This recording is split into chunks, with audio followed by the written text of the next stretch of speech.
L'autorité de régulation des communications électroniques et des postes ARCEP a ouvert ce matin un atelier d'échange avec les associations de consommateurs sur la régulation des communications électroniques. C'est un atelier qui dure 72 heures à Koudougou dans la cité du Cavalier Rouge. On en parle dans cette édition.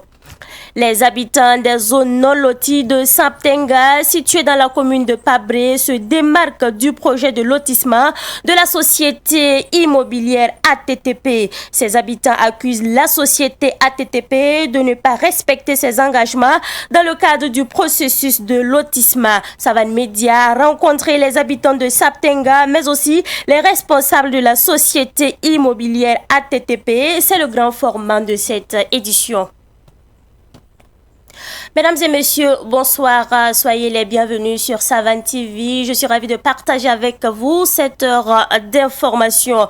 10 civils tués, dont une femme dans une attaque perpétrée tôt ce matin par des hommes armés non identifiés dans la commune de Séguénéga, située à une cinquantaine de kilomètres de Wayougia dans le Yatenga. C'est la panique dans ce village qui était épargné jusqu'à ce matin des atrocités terroristes. Les populations vident Séguénéga et se réfugient à Wayougia. Les populations de la commune voisine de Kosuka sont aussi gagnées par la panique. Tam Tam Group Presse a laissé parler son cœur au profit des déplacés internes. Ce groupe de presse a organisé une journée de collecte qui a permis de collecter 500 sacs d'habits, 3 tonnes de riz, 3 tonnes de maïs et la somme de plus de 3 millions de francs CFA. Les organisateurs se sont réjouis au vu de la mobilisation de la population. Revivons donc cette journée de collecte avec Germaine Farama. Les Burkinabés ne sont pas restés indifférents à l'appel de Tam Tam Group Presse au profit des PDI. Venus en voiture, à moto ou encore à pied, ces bonnes volontés ont apporté entre autres des nattes, des plats, des sacs d'habits, des vivres et autres dons pour soutenir les personnes déplacées internes. Je suis une mère, je vois tout ce qui se passe, donc vraiment, tu ne peux pas rester insensible. Merci pour tout ce que vous avez fait. Que Dieu ramène la paix dans notre chère famille. Vu la situation du pays, vraiment je ne pouvais pas rester impartial à ça, je ne pouvais pas rester dans mon silence face à ce drame. J'ai même des amis qui sont restés en combattant les forces du mal. Voilà, donc je voulais être avec lui sur le front. Voilà. Et vu les personnes déplacées internes, je vois que c'est une affaire nationale et j'invite vraiment tout le monde. Ces bonnes volontés ont souhaité le prolongement de cette journée de dons pour les PDI. Selon les initiateurs, cette journée de coup de cœur pour les déplacés a permis de collecter 3 tonnes de riz, 3 tonnes de maïs, 1 tonne de farine, 500 sacs d'habits et plus de 3 400 000 francs CFA. Et j'ai vu aujourd'hui des Burkinabés qui sont venus laisser parler leur cœur, des Burkinabés qui ont envoyé des spatules. Ça, cela m'a touché. Des Burkinabés qui sont venus mettre des pièces de 10 francs, des pièces de 100 francs, des pièces de 500, jusqu'au million. Nous avons vu des Burkinabés donner, laisser parler leur cœur. Et c'est ça qui était important. Lorsque nous avons commencé aujourd'hui la campagne, nous nous sommes rendus compte que, en fait, beaucoup attendaient apparemment cette occasion. Beaucoup avaient cherché juste un espace pour s'exprimer. Et nous leur avons donné cet espace pour s'exprimer. Et nous disons merci. Le ministre en charge de la solidarité a lui aussi manifesté sa compassion au PDI avec une enveloppe de 500 000 francs CFA. Je suis arrivé ici ce soir et j'ai vu combien de Burkinabés qui sont venus de loin ont posé un geste. C'est vraiment ce qui sort du fond de leur cœur que nous avons effectivement pu observer.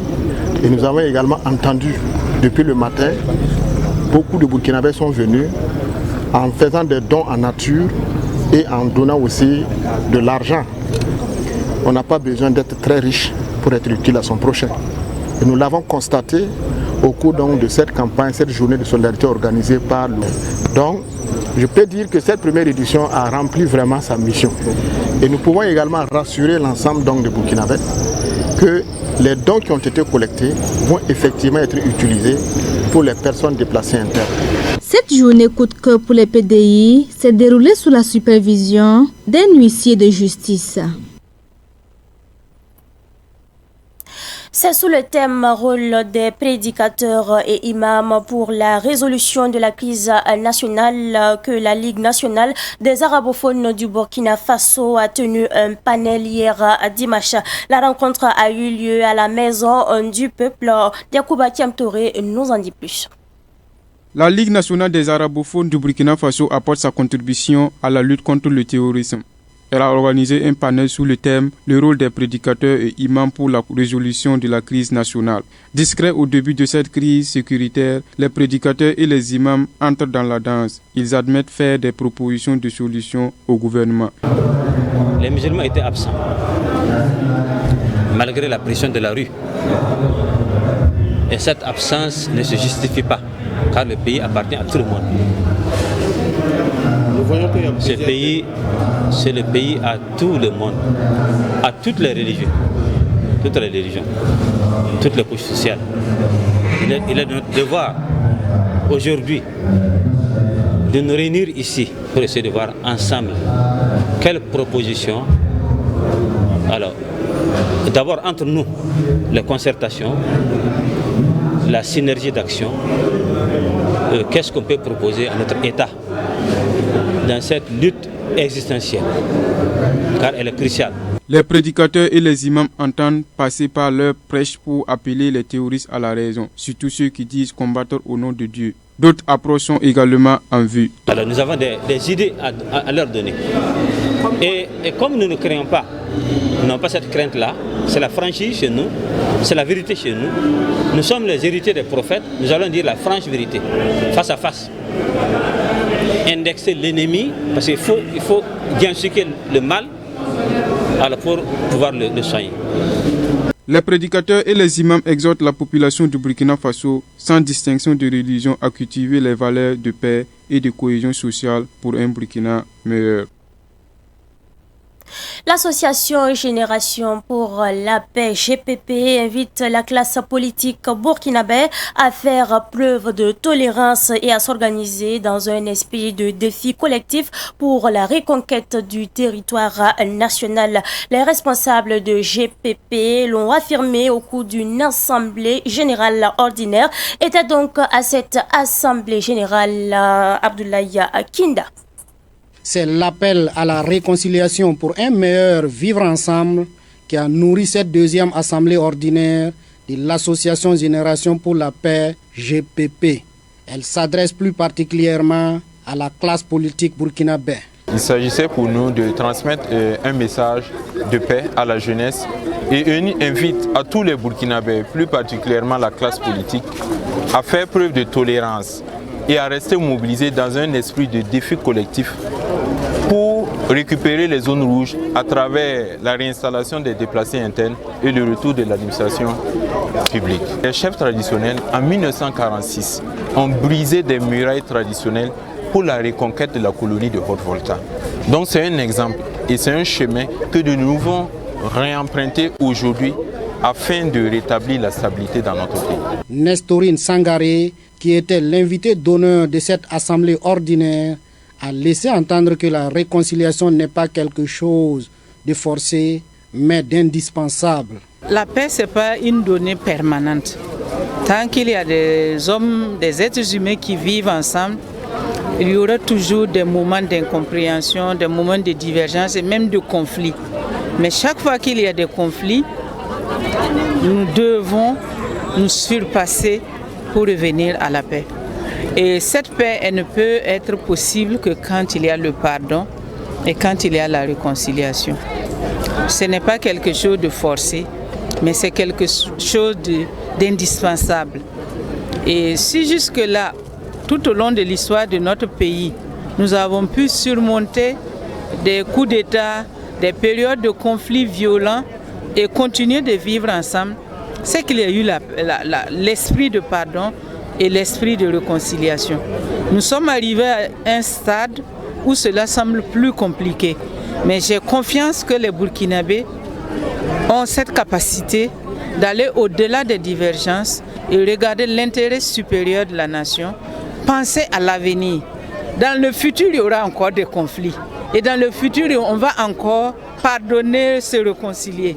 Tant que nous vivrons ensemble, nous aurons toujours des conflits, nous aurons toujours cette obligation de nous remettre ensemble pour continuer à vivre ensemble. Donc moi, je soutiens cette initiative et j'en appelle vraiment à tous les Burkinabés. Nous sommes un peuple pacifique, que nous puissions traduire ça dans nos comportements quotidiens, en prônant la paix, même quand il y a des conflits, parce que c'est comme ça que nous pourrons continuer à vivre ensemble. La Génération pour la paix a invité le président du Faso à réunir tous les acteurs politiques autour d'une même table pour discuter de la réconciliation nationale.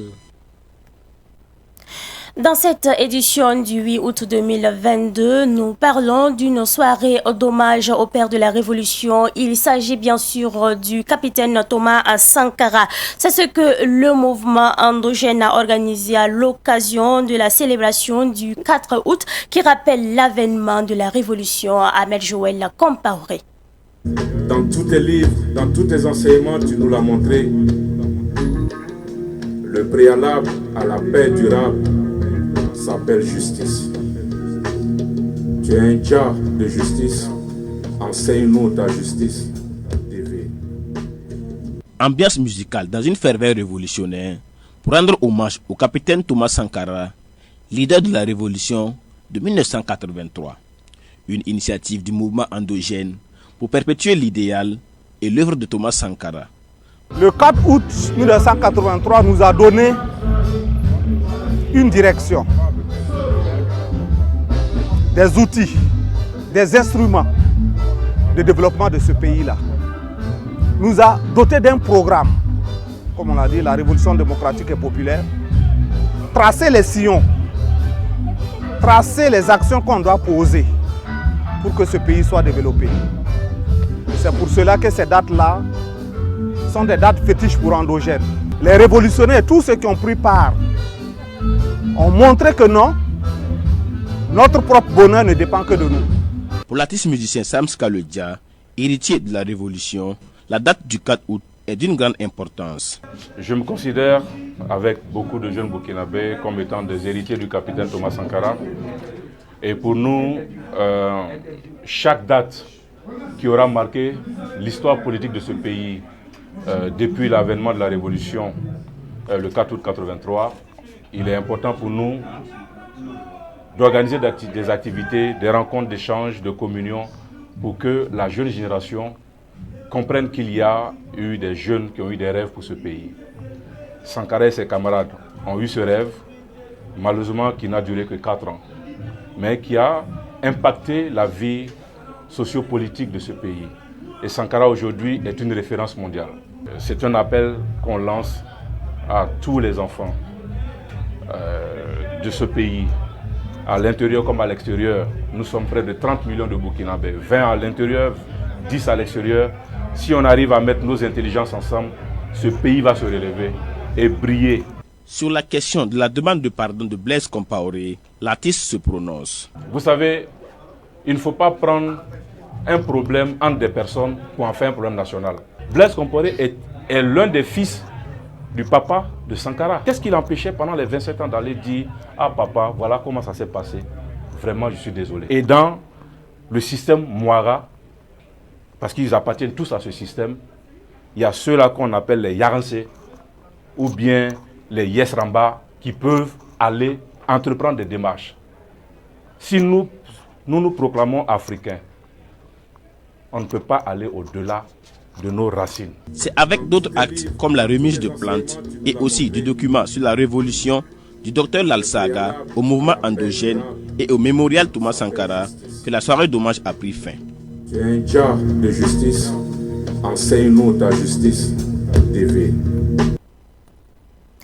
Après quelques années d'inaction, l'Association des professionnels africains de la communication, en abrégé APAC, renaît de ses cendres. L'APAC Burkina, qui regroupe des femmes de médias, a relancé ses activités pour redorer son blason. L'APAC Burkina a organisé une conférence publique sur l'historique, les enjeux et défis d'une organisation professionnelle des femmes dans le secteur des médias, de la communication au Burkina Faso. Plus de précisions avec Fatih Sankara et Jemina Kabri. L'Association des professionnels africains de la communication, APAC, a connu ses moments de gloire, mais aussi de difficultés. Après une traversée du désert, les membres fondatrices et les héritiers de l'APAC se remobilisent pour donner à cette association sa vitalité d'antan. La conférence publique qui a passé en revue l'historique, les objectifs et les défis de l'APAC a servi de cadre de partage d'expériences et de formulation de propositions. Les défis à relever par les femmes de médias demeurent énormes. Nous avons donc interpellé les femmes, les filles professionnelles de la communication à œuvrer pour contribuer au mieux à relever ces défis-là et à s'intéresser particulièrement à leurs sœurs, à leurs mères qui sont à la campagne, dans les villes, dans les entreprises, ainsi de suite, qui vivent des problèmes. Mais on n'a pas aussi oublié de leur rappeler, c'est vrai que les femmes sont très nombreuses maintenant dans ces métiers-là, mais qu'elles doivent toujours garder à l'idée de bien se comporter pour se faire respecter, pour se faire honorer, pour gagner maintenir leur dignité. Les doyennes ont profité pour prodiguer des conseils aux jeunes consoeurs du métier. Je voudrais surtout insister sur le fait qu'il faut la compétence. Il faut être compétent dans tout ce qu'on entreprend et particulièrement au niveau des femmes. Nous tenons à ce que l'image de la femme ne soit pas écornée par la faute d'une autre femme. Or, dans les médias, nous constituons, qu'on le veuille ou pas, des exemples. Quand vous donnez une information, quand vous animez un sujet, si vous ne possédez pas bien ce sujet, vous ne pouvez pas bien en parler. Or, vous êtes là pour transmettre à d'autres personnes qui sont censées vous écouter et apprendre. Donc, j'insiste beaucoup sur la compétence et je crois qu'on en a parlé pendant les échanges. C'est très important. Un bureau de transition de la PAC a été mis en place à l'issue de la conférence publique. L'Association professionnelle des Africains de la communication, section Burkina, a été créée en 1984 à Dakar.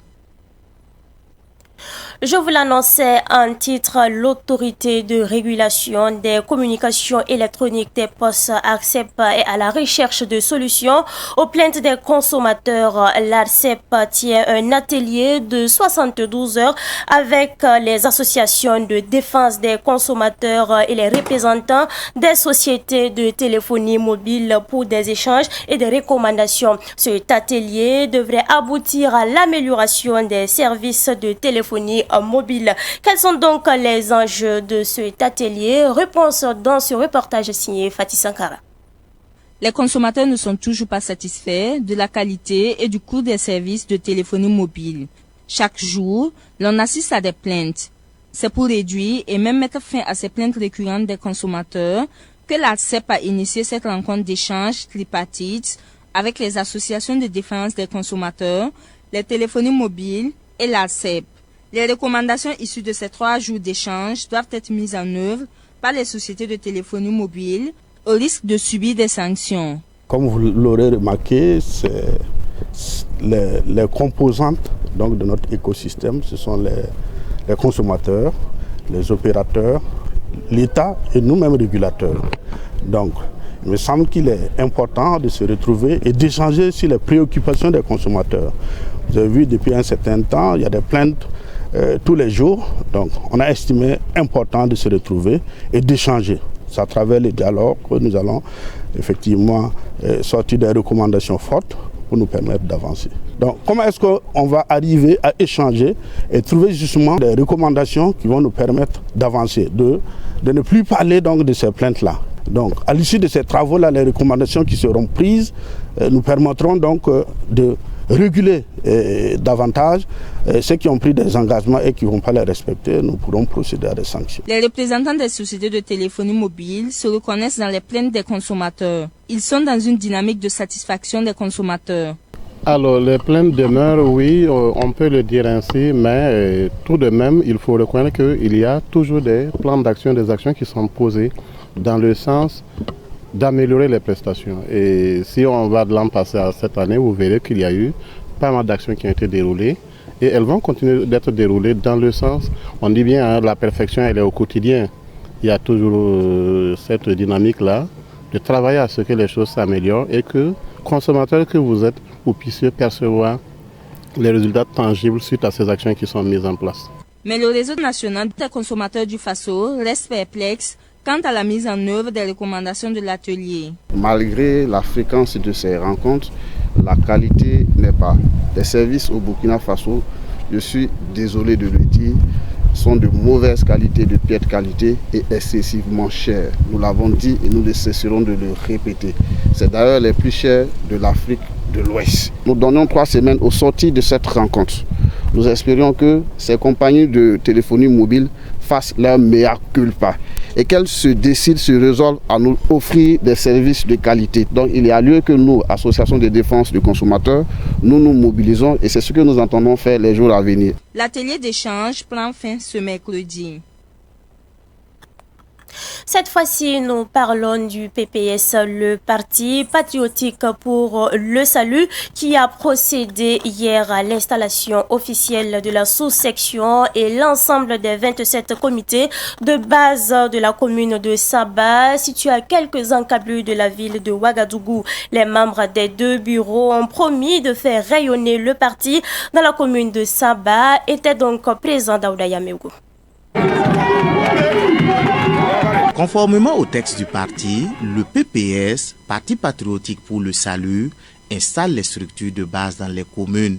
Dans la commune de Saba, c'est le président du parti Abdoulaye Mossé et une délégation du bureau politique national qui ont installé officiellement la sous-section et les bureaux des comités de base. Cette cérémonie solennelle qui nous a installés nous donne notre bâton de pèlerin pour travailler à la mise en place effective des autres comités de base dans nos villages, les 27 villages de Saba, et travailler à l'ancrage du PPS dans tous les villages de la commune de Saba.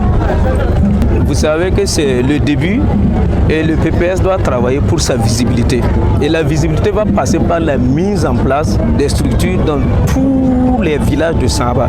Donc nous allons travailler à la mise en place des structures de base. Marché et art, secteur informel, structuré, jeunesse, femmes, anciens pour la commune de Saba. Pour le président du PPS Abdoulaye Mossé, qui veut aller loin, ménage sa monture. Selon lui, ces nouvelles structures ont la tâche de rapprocher le parti de la population. Il faudrait dire que ce que nous attendons de ces structures, c'est de nous représenter valablement et dignement au niveau de Saba et au niveau des 27 villages. Pour nous, une chose est de créer un parti et une autre chose est d'exister sur le terrain et de pouvoir parler au nom du peuple.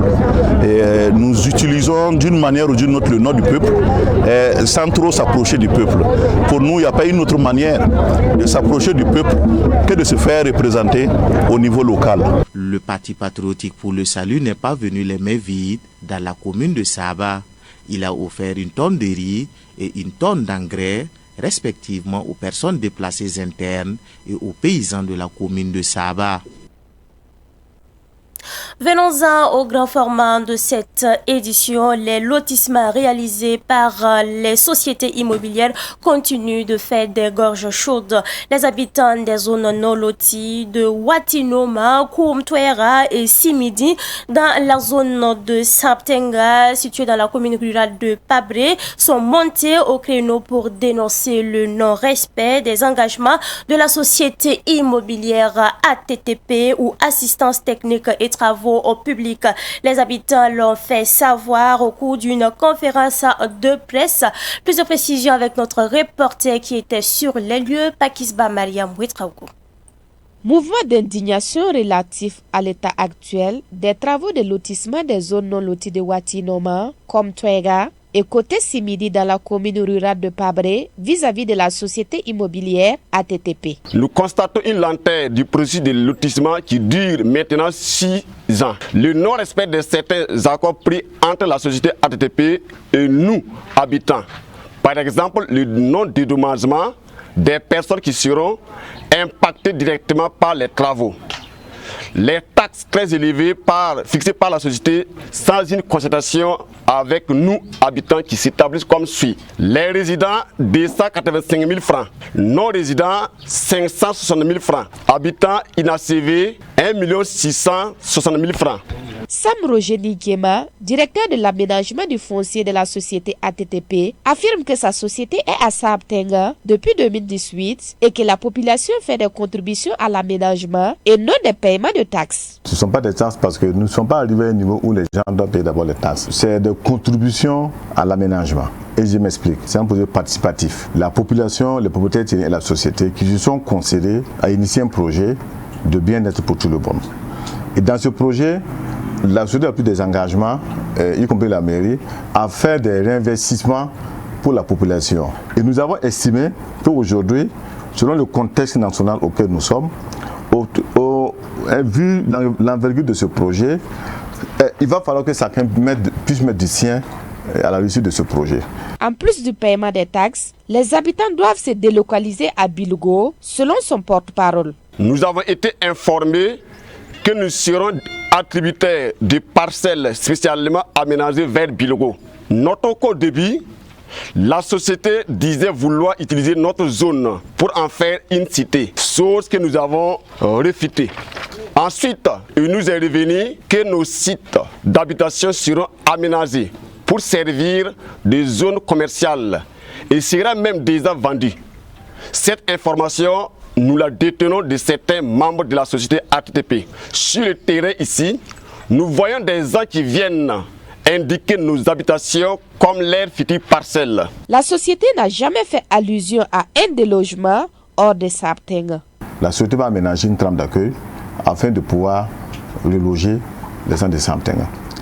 Mais la convention n'a jamais fait cas de reloger la population en dehors des limites de Saabtenga. C'est dans les limites de Saabtenga que la société devrait concevoir dans ses plans une trame d'accueil pour reloger la zone non lotie. Il n'a jamais été question que la population ira à Bilogo. Les habitants des zones non loties ont décidé d'un commun accord de se retirer du projet de lotissement. La société ATTP, dans une correspondance répondant à la nôtre, affirme poursuivre ces travaux en foulant du pied nos points de divergence. Au vu de ce qui précède, nous prenons l'opinion publique nationale à témoin et appelons les autorités compétentes à avoir un regard très particulier aux agissements de la société immobilière ATTP en mettant à mal notre vivre ensemble et la cohésion sociale. Unanimement, nous, habitants des zones non loties, Watinoma, Komtera et Côté Simidi, avons décidé de nous retirer du projet. Près de 1000 personnes ont déjà bénéficié de terrain. C'est un projet de commun accord avec les propriétaires terriens. Je ne peux pas dire tout de suite maintenant si cela est d'accord ou pas. Et je signale qu'aujourd'hui, la société a déjà procédé à faire des positionnements déjà à certaines personnes de la non-lotie. Donc près de 1000 personnes ont déjà bénéficié des terrains de 204 mètres carrés. Ils sont venus, ils ont pris les terrains. Voilà. Et nous sommes en train de procéder à identifier les terrains pour eux. Ils vont commencer à construire. Les habitants des zones non loties de Saabtenga ont pris un avocat pour défendre leurs droits. Selon eux, ATTP est dans l'obligation de restituer l'argent reçu des habitants des zones non loties concernées. Pour être heureux, il faut le décider. Il ne suffit pas de se lever le matin et attendre de voir quel genre de journée tu vas avoir. Tu dois décider qu'aujourd'hui, il n'y aura de place que pour les bonnes énergies. C'est tout pour cette édition que j'ai pris du plaisir d'ailleurs à vous présenter. Merci à vous qui nous avez suivis de bout en bout. Tout à l'heure, Salamata Tapsoba vous retrouve pour le journal La Langue Nationale. Très bonne suite de programme à toutes et à tous.